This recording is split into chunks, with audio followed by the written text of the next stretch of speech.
Elle s'appelle Ebru Firat, cette étudiante toulousaine franco-turque qui était partie combattre Daesh en Syrie en appelle au chef de l'État depuis sa prison d'Istanbul. Derrière les barreaux depuis le 8 septembre, elle a été condamnée à 22 mois de prison.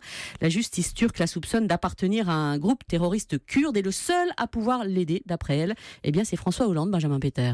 Oui, je suis la seule Française qui est partie combattre Daesh en Syrie. Je crois avoir aidé ce combat et n'avoir rien fait de mal et d'interdit, explique la jeune femme sur 4 pages, écrites à la main qu'elle adresse au président de la République avant de lui demander d'user de tout son poids pour qu'elle soit transférée en France.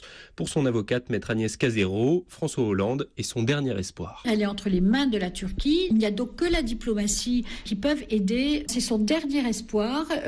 Moi, j'envoie évidemment la copie de cette lettre dans laquelle elle finit en disant « Aidez-moi à revenir en France. Si je dois être en prison, d'accord, mais en France. » Et j'ai une lettre d'accompagnement dans laquelle je lui redis qu'elle est seule, qu'il n'y a que lui, il est le représentant le plus haut de nos valeurs. C'est une enfant gagnée de la République et que des enfants perdus, on en a plein. Et que là, maintenant, on en a une et que cette une, elle mérite qu'on se bouge un petit peu. Considérée comme une terroriste en Turquie, ses conditions d'emprisonnement sont particulièrement difficiles et si rien n'est fait, malgré les remises de peine pour bonne conduite, elle ne peut pas espérer être libérée avant l'été 2019.